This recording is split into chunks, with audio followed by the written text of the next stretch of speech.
beliau terkait pernah bergabung di kelompok yang disebut teroris ya, selama 6 tahun.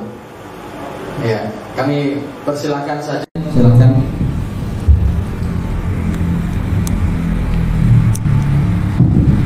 Bismillahirrahmanirrahim. Assalamualaikum warahmatullahi wabarakatuh.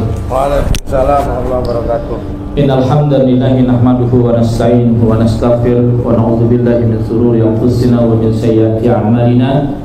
May yahdihillahu fala mudilla lahu wa may yudlilhu fala hadiya lahu. Asyhadu an la ilaha illallah wahdahu la syarika lahu wa asyhadu anna Muhammadan abduhu wa rasuluhu. Allahumma shalli wa sallim ala nabiyyina Muhammadin wa alihi wa ansarihi wa junudihi wa man tabi'ahum bi ihsanin ila yaumiddin. Amma ba'd. Yang pertama yang saya hormati ada Bapak Wakil Ketua MPR Bapak Jazirul Fawaid, lalu ada Gus Milal, ada moderator dan undangan semuanya, ibu bapak yang dirahmati dan dicintai oleh Allah Subhanahu wa taala. Baik, saya mau share pengalaman ya, terkait kelompok-kelompok yang pernah saya tapaki, yang saya ikuti. Jadi begini, kenapa para teroris 3.200 yang ditangkap oleh Densus 88, tapi sebetulnya ini seluruh dunia, tapi kita bicara skup Indonesia dulu. 3.200 selama 2 dekade, dari bom Filipina ke Dubes Filipina, bom Atrium, bom 23 kota di seluruh Indonesia pada bom Natal, sampai kemudian yang terakhir kemarin penyerangan Mabes Polri oleh Zakia Aini, seorang wanita tinggal di Cipayung, Jakarta Timur. Lalu Lukman beserta istrinya yang sedang hamil 4 bulan lalu diajak pakai bom bunuh diri di Makassar, gereja katedral. Kenapa 3.200 teroris yang ditangkap kebanyakan adalah tidak bermadhab dan anti kepada madhab?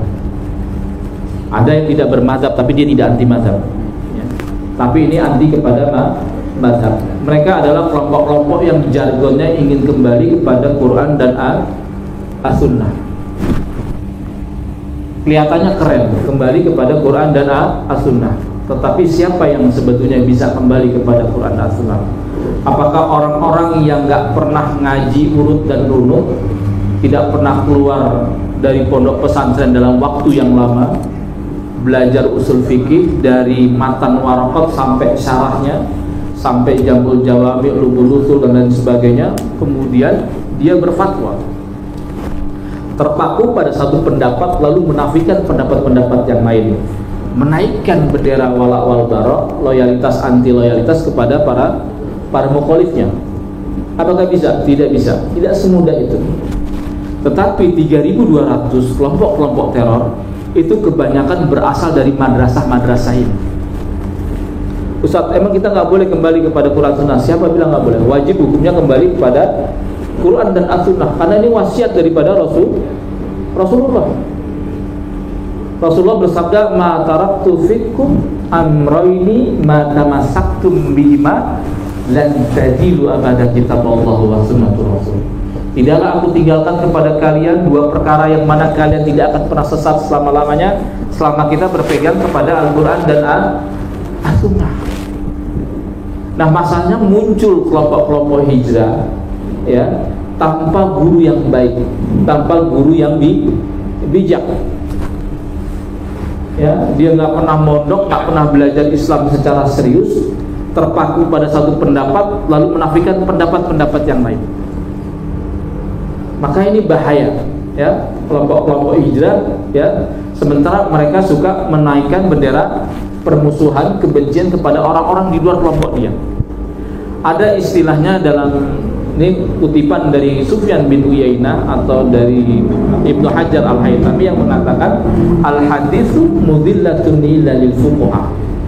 Hadis itu bisa menyesatkan kecuali bagi ahli fikih. Anda jangan coba-coba terpaku pada satu pendapat ya, lalu mengalahkan pendapat-pendapat yang lain. Ya, tidak pernah belajar tentang mutlak, muqayyad, mana am, mana khas, nasah, mansuh ya. Lalu kita terjebak kepada satu pendapat.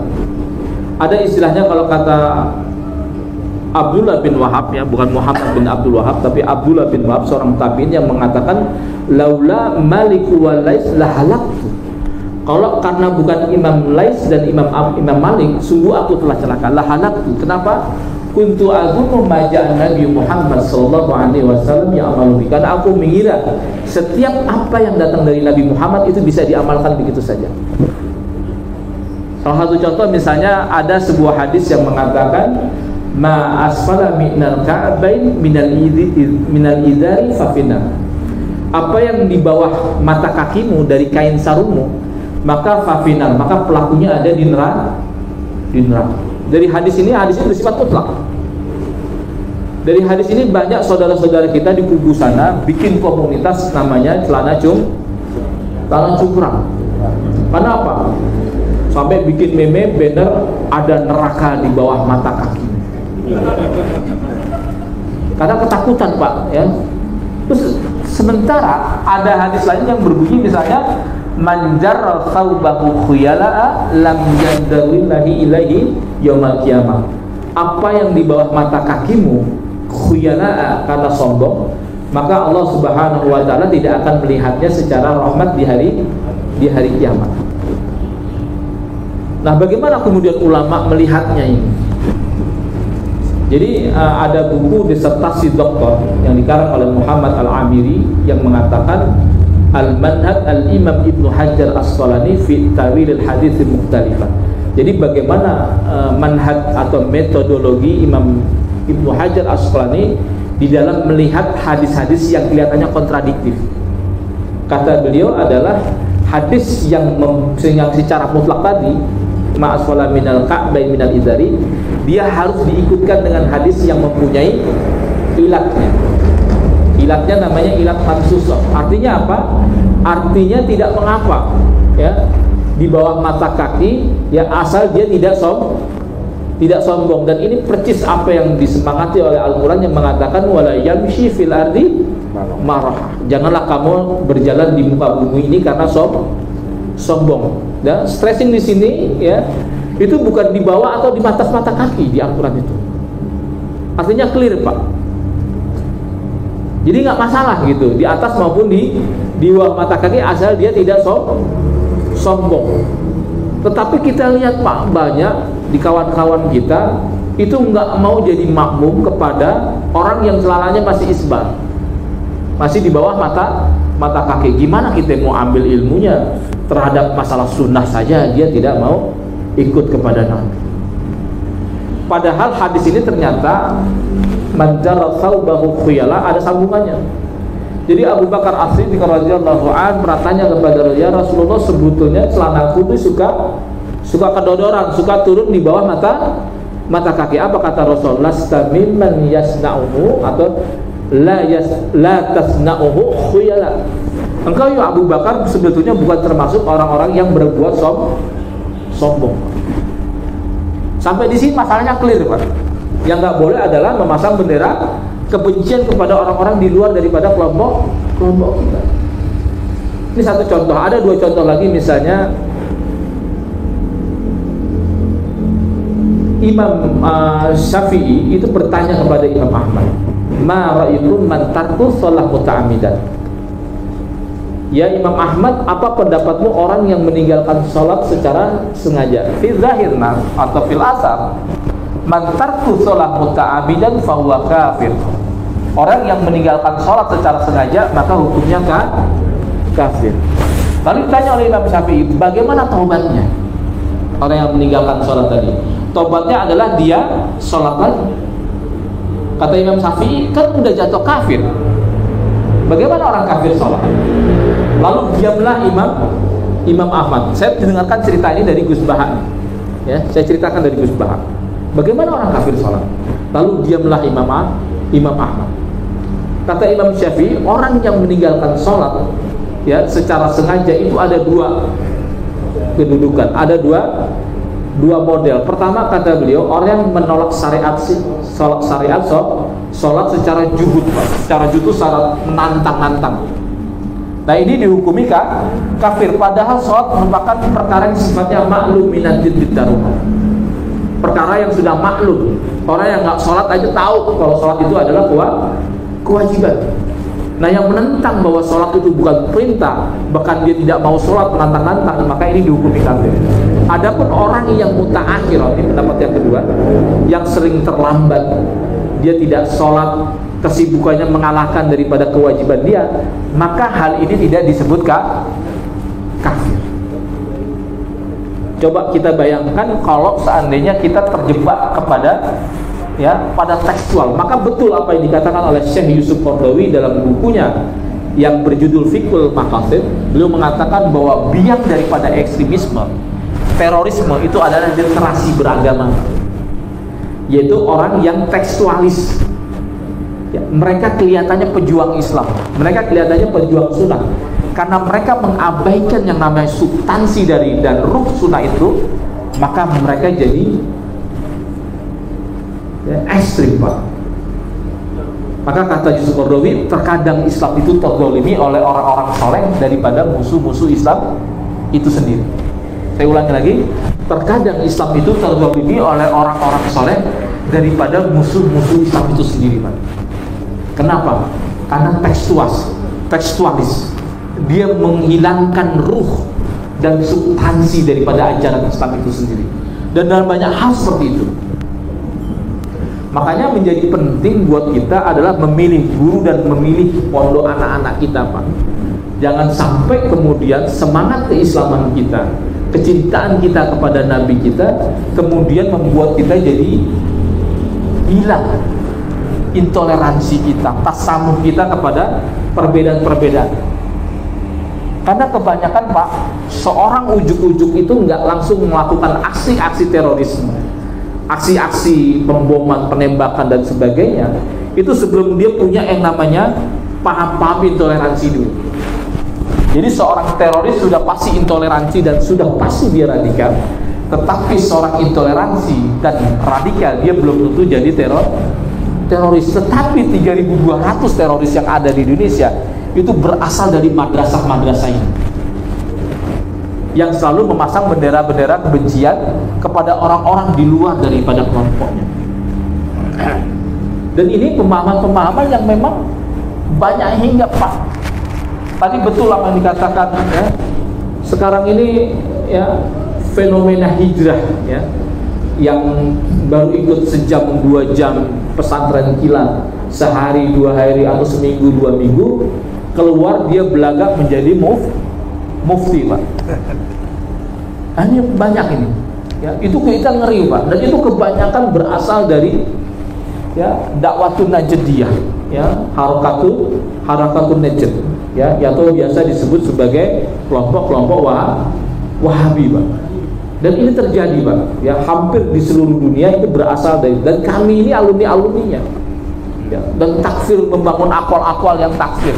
Jadi kalau ulama, jadi kalau kata Gus Bahak, kadang ulama tuh agak bingung, Pak.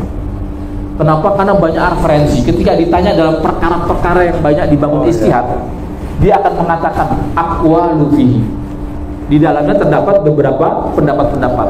Dia sebutkan pendapat yang tasyadud, yang agak-agak ekstrim. Karena kelompok khawarij modern ini suka apa? Junuhun intaqadu akhwal mutasyaddidah. Cenderungan dia terhadap mengambil pendapat-pendapat, mengutip pendapat-pendapat yang ekstrim. Dikit-dikit haram, dikit-dikit haram. Tapi kalau ulama itu disebutkan yang haram. Ini pendapat tasyadud. Ada pendapat yang tawassut, yang di tengah-tengah. Lalu pendapat yang agak-agak tasahul, yang agak-agak liberal. Dijabarkan semuanya sampai kepada pendapat yang memakruhkan. Lalu dia mengatakan darastu hadza, yang saya pelajari, atau adzunnu kada, yang saya sangka, atau ar-ra'yu kada, itu ini. Lalu dia tutup dengan wallahu alam. Kenapa ditutup dengan wallahu alam? Karena dia nggak tahu jawaban yang presisi, yang benar, yang tepat itu apa, kecuali hanya Allah. Tetapi dia tidak berani berdusta atas nama Allah, seakan-akan pendapat ini ada pendapat Allah dan Rasul.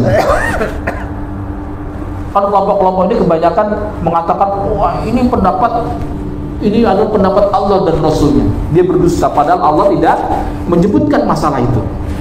Sebagai contoh misalnya kafirnya polisi dan tentara. Pakai dalilnya apa? Dalil-dalil umum yang mengatakan inna fir'auna wa hamana wa junudahu makanu khatiin. Sesungguhnya Fir'aun, Haman dan bala tentaranya adalah orang-orang yang salah. Pakai lagi tambahan ya, walladzina kafaru yuqatiluna fis sabili taghut. Itu orang-orang kafir itu berhukum dengan hukum berperang dengan jalan taghut. Begitu seterusnya. Padahal Allah nggak menceritakan tentang yang namanya polisi tentara. Ya. Kita tahu polisi tentara Fir'aun, Haman dan bala tentaranya itu sudah divonis oleh Allah Subhanahu wa taala. Siapa yang nggak tahu kekafirannya Fir'aun? Anna rabbukumul a'la. Saya adalah Tuhan yang paling tinggi. Dia ngaku Tuhan dia. Kesalahannya juga banyak gitu. Lalu kita kiaskan, nyamain Fir'aun, Haman dan bala tentara dengan aparat Indonesia yang bisa jadi ya kebanyakan mereka ini Muslim, kesalahannya bisa jadi bertingkat-tingkat. Ya nggak semuanya kayak Ferdi Sambo. Kan gitu. Nah ini enggak, dia pakai dalil-dalil kayak begitu. Makanya kata Ibnu Hajar Asqalani, orang-orang takfir ini, mutasyadid itu apa?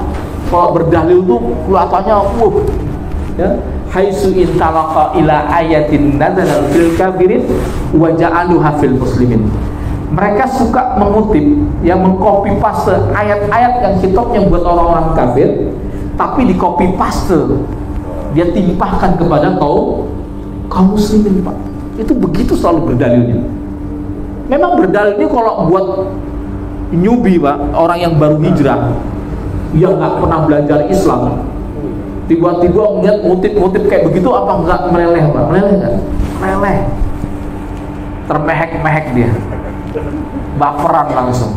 Wah, ini keren banget Ustaz, nih ngutip dari tadi kaul-kaul ulama, ayat-ayat Quran, mantap. Akhirnya jadi pengikut, Pak. Makanya kita kalau ngedoktrin cepet nih, 1 jam jadi pengantin semua. Jadi begitu, ya. Jadi dia tidak pernah menisbatkan ya masalah-masalah yang banyak dibangun istihad dengan pendapat-pendapat Allah dan Rasulnya. Kadang mereka siapa saja yang menyelisihi, berarti sama juga menyelisihi Allah dan Rasulnya, sama juga menyelisihi Islam. Siapa saja yang memerangi mereka, berarti telah memerangi Islam dan kaum muslimin. Sampai kemarin kita dengar ya, ini mau tahun politik nih ya, biasanya politik identitas ini. Ya Allah, kalau seandainya pasangan saya ini kalah, engkau tidak akan pernah disembah lagi. Pernah dengar? Ini doanya ada kayak gitu. Ini seakan-akan perang antara kaum Quraisy dengan kaum muslimin, yang kalau kepada saat itu Nabi Muhammad kalah, dia copy paste, Pak. Disamain kalau seandainya pasangan 01 ini kalah, engkau ya Allah tidak akan pernah disembah lagi. Ini persis sama sebagaimana kelompok-kelompok kita di dalam berdalil itu tadi, min haitsu intalaqa ila ayatin nadalatul kafirin wa ja'alul hafil muslim. Dan yang seperti ini banyak, Pak. Banyak. Makanya jangan salah, Pak. Jangan salah cari pengajian dan mondok anak-anak kita. Saya waktu di penjara selama 10 tahun oleh Densus 88. Ceritanya ketika anak saya mulai masuk pondok, saya nggak ada di situ. Lalu kemudian istri saya mondokkanlah anak saya yang namanya Ayas. Ya, suatu saat saya pulang, anak itu udah mondok 3 tahunan, Pak.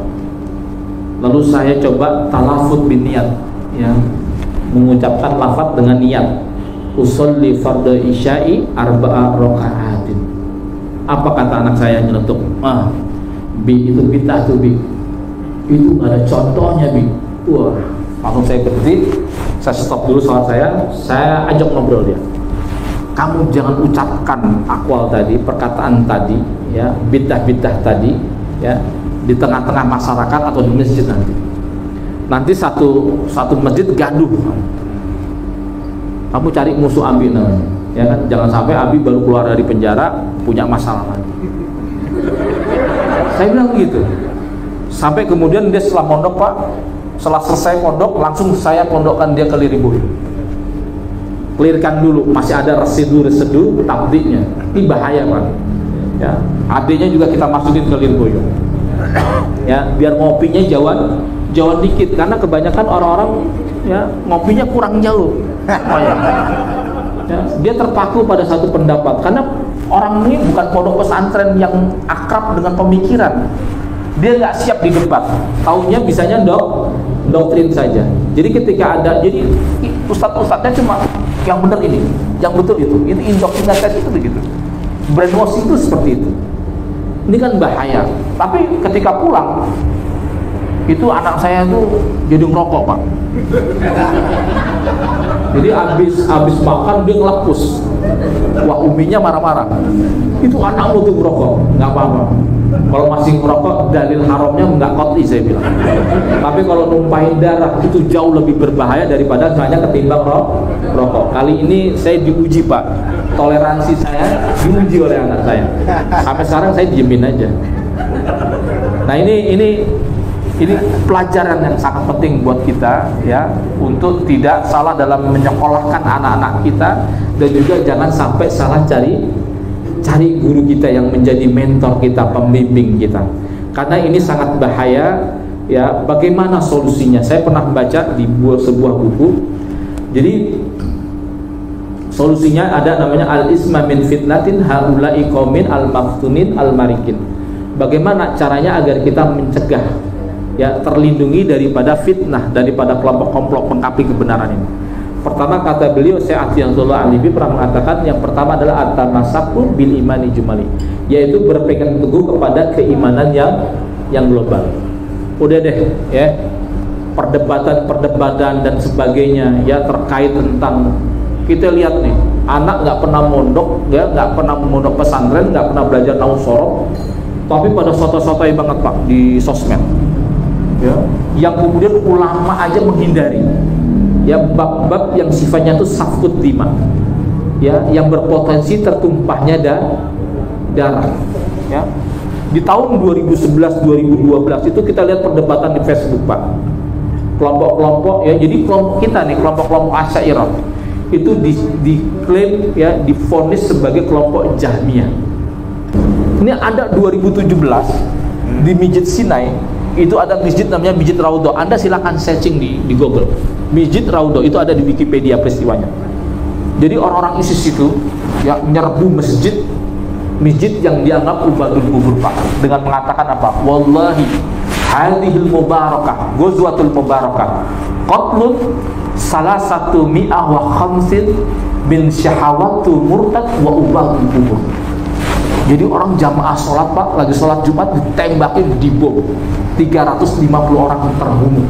Dan mereka katanya, kata orang-orang ISIS ini yang terafiliasi dengan ISIS, mengatakan bahwa mereka adalah sahawatul murtad, kelompok kebangkitan kemurtadan. Karena as-sahwah itu sama dengan an-nahdah, as-sahwatul murtadin wa ubadul kubur, karena dianggap masjid itu adalah masjidnya milik kaum Thariqat Sadziliyah, Pak, di Mesir ya, dan itu dihalalkan darahnya. Cuma hanya perbedaan gara-gara tabaruk, tawasul dan istighosah. 350 orang terbunuh. Silakan Anda cek itu. Dan ini terjadi. Ya, dan ini mengerikan. Ya. Nah, di pelajaran sekolah-sekolah cabang-cabangnya itu mempelajari yang namanya kitab Muqarrar Tauhid itu, Pak. Muqarrar Tauhid. Namanya Muqarrar. Ini bukan cerita bohong. Dan saya tanyakan tuh, hampir semua mengatakan seperti itu. Kemarin saya ceramah UIN, saya bawa masalah ini. Apa yang katakan Ustadz itu bukan mengakomodir lagi. Memang pondok itu sudah berafiliasi kepada kelompok-kelompok itu. Ini kalau kita nyalain pondok, Pak, apa salah dalam mondokin anak-anak kita, lalu dia dapat doktrin masalah-masalah seperti itu, membacanya tekstualis ya, lalu menyimpulkan sendiri, ini sangat bahaya. Jadi ada istilahnya dalam adab ilmu itu, man kana saykhuhu kitabahu ya, man kana saykhuhu kitabahu fa khata'uhu katsirun min shawabihi. Barang siapa yang syekhnya atau ustadznya atau gurunya adalah bukunya, maka kesalahannya lebih banyak daripada kebenarannya.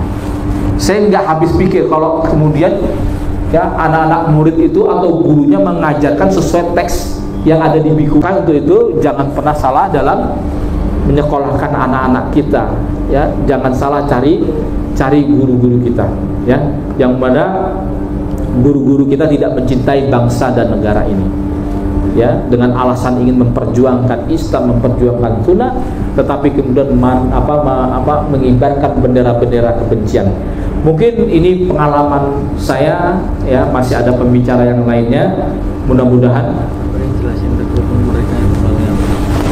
Iya, jadi begini, ada sebuah pertanyaan di kalangan kenapa kebanyakan mereka ini yang direkrut adalah anak-anak muda, Pak. Jadi kalau kita baca hadis-hadis terkait tadi, ada Dzulkhuwaisirah yang pernah dibahas dengan Pak Yai tadi, ya, i'dil ya Muhammad innaka lam ta'dil. Berbuat adillah Muhammad, sesungguhnya engkau tidak berbuat adil. Jadi kata Rasulullah, ya, celaka engkau, siapakah di bawah kolong langit ini orang yang lebih adil dari aku. Jadi salah satu ciri kelompok ini adalah dia memang tidak akan pernah puas, Pak, dipimpin oleh siapa saja. Maka dalam buku Dakwah Muqawamah al-Alamiyah al-Islamiyah yang dikarang oleh Abu Mus'ab al-Thuri, salah satu tokoh Tanzim Al-Qaeda, itu hampir 1600 halaman. Itu ada kata-kata begini, Pak, bahwa pemikiran Khawarij itu ada 4 faktor yang memicu, kata dia. Yang pertama, kata beliau, adalah pemimpin yang zalim, atau pemimpin yang dinarasikan sebagai pemimpin yang zalim. Karena memang pemimpin memang ada yang memang zalim, tapi ada yang dinarasikan sebagai pemimpin yang zalim. Di antaranya siapa yang zalim? Ya, yaitu Utsman bin Affan dan Ali bin Abi Thalib ini. Ini ada pemimpin yang dinarasikan sebagai pemimpin yang zalim. Ya, Utsman bin Affan itu didebat, Pak, oleh anak-anak muda. Utsman, sesungguhnya engkau tidak ikut perang Badar. Ya, ini anak muda yang baru tumbuh, baru masuk Islam. Dia nggak tahu tentang sejarahnya, kebaikan dan kehebatan daripada Utsman bin Affan. Adapun saya tidak ikut perang Badar karena saya diperintah oleh Rasulullah untuk menjaga anaknya. Karena waktu itu Ummu Kulsum sedang jatuh sakit dan akhirnya meninggal dunia. Demikian juga dalam perang Badar. Dan dia tidak ikut bai'atul ridwan. Kenapa? Karena pada waktu itu kaum muslimin bersumpah untuk membela darah Utsman. Tentu Utsman nggak ada di situ.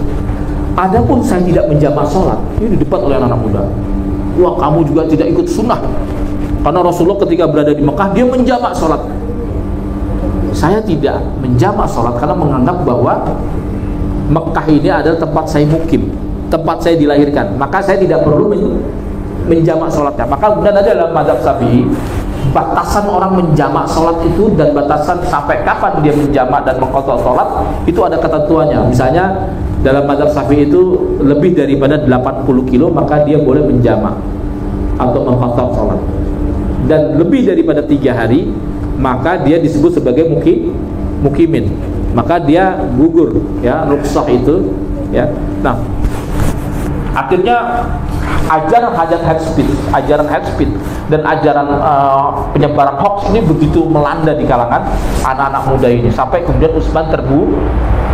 Padahal perkaranya adalah perkara masalah yang sifatnya furu'iyah dalam masalah fikih. Demikian juga Ali bin Abi Thalib. Jadi yang bunuh Utsman bin Affan ini masuklah kepada kelompok Ali bin Abi Thalib, yang juga nanti protes kepada Ali bin Abi Thalib karena Ali bin Abi Thalib menerima yang namanya tahkim, Pak. Tahkim itu kalau bahasa kerennya itu namanya arbitrase. Saya ada masalah dengan Bapak, masalah bisnis. Untuk menyelesaikan masalah bisnis kita daftarkan itu di pengadilan PT-UN atau sebagainya. Kira-kira siapa nih yang salah? Nah, itu namanya arbitrase tahkim. Ketika Ali bin Abi Thalib mengutus Ibnu Abbas kepada kelompok Khawarij ini yang dulu pernah bunuh Utsman tadi, ya, ini anak-anak muda semua nih, mualaf, good looking semua, Pak. Ya, good looking. Ya, karena yang memberitakan itu Rasulullah. Ya, jadi ya'ti fi akhir zaman hudzatan wa tusau alam. Muncul anak-anak muda yang bodoh-bodoh. Yaqra'una al-Qur'an. Mereka membaca Al-Qur'an. Bacaan kalian itu tidak ada apa-apanya dengan bacaan mereka. Salat kalian tidak ada apa-apanya dengan salat mereka. Puasa kalian tidak ada apa-apanya dengan puasa mereka. Jadi ketika Ibnu Abbas diutus oleh Ali bin Abi Thalib, dia mendengar seperti suara lebah, Pak. Kenapa? Karena bunyi zikir dan banyak tilawah. Makanya mereka disebut dengan ashabul Quran. Karena pembacaan Qurannya luar biasa. Masuk sana udah seperti suara tawon, ya, karena banyaknya orang yang berzikir dan melafadzkan tilawatul Quran. Setelah berbicara dengan Ibnu Abbas mengatakan, kenapa kalian keluar dari jamaatul muslimin? Kenapa kalian mengkafirkan Ali bin Abi Thalib? Karena Ali bin Abi Thalib berbuat zalim. Dia berhukum dengan hukum manusia. Kata mereka, inil hukmu ila lillah. Tidak ada hukum kecuali hanya hukum Allah. Kata dia, tidak selamanya berhukum dengan hukum manusia itu adalah kekafiran. Jadi kata mereka yang 12.000 ini emang ada di dalam Al-Quran, ya, itu berhukum dengan hukum manusia tidak berkonsekuensi terhadap kekafiran. Ya ada, yaitu di surat Nisa ayat 35. Fa'in kiftum sikakha bainihima faba'athu hakaman min alihi wa hakaman min aliha. Kalau terjadi kalian khawatir perselisihan di antara suami dan istri yang kemudian berujung kepada sebuah perceraian, maka utuslah dari pihak laki-laki seorang hakam, Pak, atau seorang hakim, dan dari perempuan juga seorang hakam. Makanya sampai sekarang pengadilan agama ada ruang namanya ruang mediasi. Untuk apa? Untuk memediasi antara suami dan istri, apakah pernikahan ini perlu dipertahankan atau sampai diselesaikan sampai di sini saja. Dan itu bukan kekafiran, dan itu membutuhkan istihad manusia, dan itu bukan kekafiran. Nah, akhirnya Pak, 8.000 dari 12.000 orang-orang ini pulang, Pak. Ya, jadi ini pemimpin yang dinarasikan sebagai pemimpin yang zalim. Yang kedua adalah integrator yang kejam. Faktor kedua pemikiran takfir itu adalah integrator yang kejam. Jadi kita ini selalu disuguhkan polisi-polisi modelnya kayak Freddy Sambo aja, Pak. Oh, jadi head speed kebencian itu tertanam. Kejadian di kemarin, Pak, di KPU, ada anak kecil di sebuah masjid digebukin oleh Brimob. Itu aja diulang-ulang. Itu benak yang ada di pikiran kita apa, Pak? Kalau ditampilkan Brimob lagi gebukin orang, itu diulang-ulang terus, Pak. Pasti akan menanamkan rasa kesesalan kita, kebencian kita kepada aparat kepolisian. Wah, ini kejam kali ini polisi-polisi kita nih. Main tembak-tembak aja, emang burung main tembak-tembak, main takut-takut. Itu yang kedua. Yang ketiga, kata dia, adalah kebangkitan Islam yang lemah. Apa? Kebangkitan Islam yang lemah. Kebangkitan. Yaitu adalah Islam dipelajari, dikaji oleh orang-orang yang tidak berkompeten. Sekarang itu kan orang beragama ini tinggi, tetapi para murabinya, para asatidnya, ya, para pembimbingnya bukan orang-orang yang ahli dalam Islam. Ya, kelompok-kelompok yang apa? Ya, mengajak kepada Islam tapi mereka bukan orang yang ahli. Lalu yang ketiga adalah anak-anak muda yang merasa terzalimi. Ya, anak-anak muda yang bodoh-bodoh tapi merasa terzalimi. Ya, kita bikin narasi-narasi dia di Facebook, ya, di WhatsApp dan sebagainya. Wah, kita umat Islam terzalimi. Wah, kita nggak pernah ada kebetulan kepada umat Islam. Terus aja. Wah, ini PKI dan sebagainya. Terus demikian. Dan seterusnya ini akan menanam kebencian, Pak. Maka kata Abu Musa Al-Ash'ari, 4 faktor inilah yang menyebabkan munculnya pemahaman takfiri di tengah-tengah umat Islam. Dan perakutannya, ya, jadi ada buku namanya judulnya Idarat Tahawushi yang dikarang oleh Abu Bakar Naji. Ya, beliau mengatakan ada teori sosial, Pak Ustaz. Jadi namanya setiap chaos itu adalah peluang. Artinya apa? Bahwa pemikiran kekerasan, pemikiran jihad, pemikiran terorisme itu tidak akan berkembang kecuali dalam kondisi negara itu kacau, Pak. Makanya kenapa para pelaku bom dari sejak bom Bali sampai sekarang itu kebanyakan komandan-komandannya, para mentornya itu merupakan alumni-alumni daripada konflik-konflik sosial dan konflik-konflik, ya, di tengah masyarakat kita, Poso dan Ambon. Maka hati-hati nih kalau udah negara kacau, ya, banyak demo, kerusuhan di mana-mana, maka pemikiran-pemikiran ini akan cepat menyebar, Pak, pemikiran-pemikiran teroris. Maka di saat itulah, ya, ketika Islam dikaji dengan orang-orang yang tidak berkompeten, ya, ketika dalam negara ini kacau dan sebagainya, maka tidak mustahil pemikiran-pemikiran ini mudah makanya kemudian ketika Arab Spring, Pak, di Arab Saudi, bukan di Arab Saudi, Arab Spring di mana? Di Suriah, di Libya dan sebagainya. Itu ketika apa? Ketika dalam kondisi chaos, Pak. Akhirnya mereka menyesal sekarang penduduk Libya dan sebagainya. Karena apa? Karena mereka kadang kalau begini kami dipimpin oleh Muammar Gaddafi saja deh. Karena negara Libya, Pak, itu sekarang dikuasai oleh para gangster. Setiap 1 kilometer ada checkpoint. Setiap 500 meter ada checkpoint. Coba kalau kita di sini, Pak, Banser bikin pos. Iya. Ntar depan lagi ada Kokam bikin pos lagi. Depan lagi ada polisi pemuda Pancasila. Semuanya bersenjata, Pak. Enak nggak kira-kira? Anjur, Pak. Nyesal mereka, Pak, sekarang. Untuk Indonesia ini mayoritas adalah Nahdiyin. Ya, banyak ulama-ulama yang mendoakan dan sebagainya. Berapa kali kita diprovokasi tidak terjadi, Pak. Makanya di Afghanistan, Pak, mereka datang ke Indonesia, datang kepada Kiai Akil Sirot, datang kepada Yusuf Kala. Dia mau belajar tentang makna toleransi. Indonesia ini kok ratusan suku, ratusan bahasa dipisahkan oleh pulau-pulau. Kenapa bisa damai? Kami juga 17 suku perang 70 tahun nggak selesai-selesai, Pak. Di Arab, Pak, di Suriah itu cuma 3 suku saja, Pak. Suku Kurdi, ya, suku Arab. Lainnya ada suku-suku yang lain, ya. Itu sampai sekarang perang juga nggak selesai-selesai. Padahal satu cuma berapa suku saja. Di Libya juga sama. 90% suku Arab, yang lainnya orang barbar dan sebagainya. Tapi sampai sekarang perang juga nggak selesai-selesai. Indonesia berapa ratus suku? Kenapa?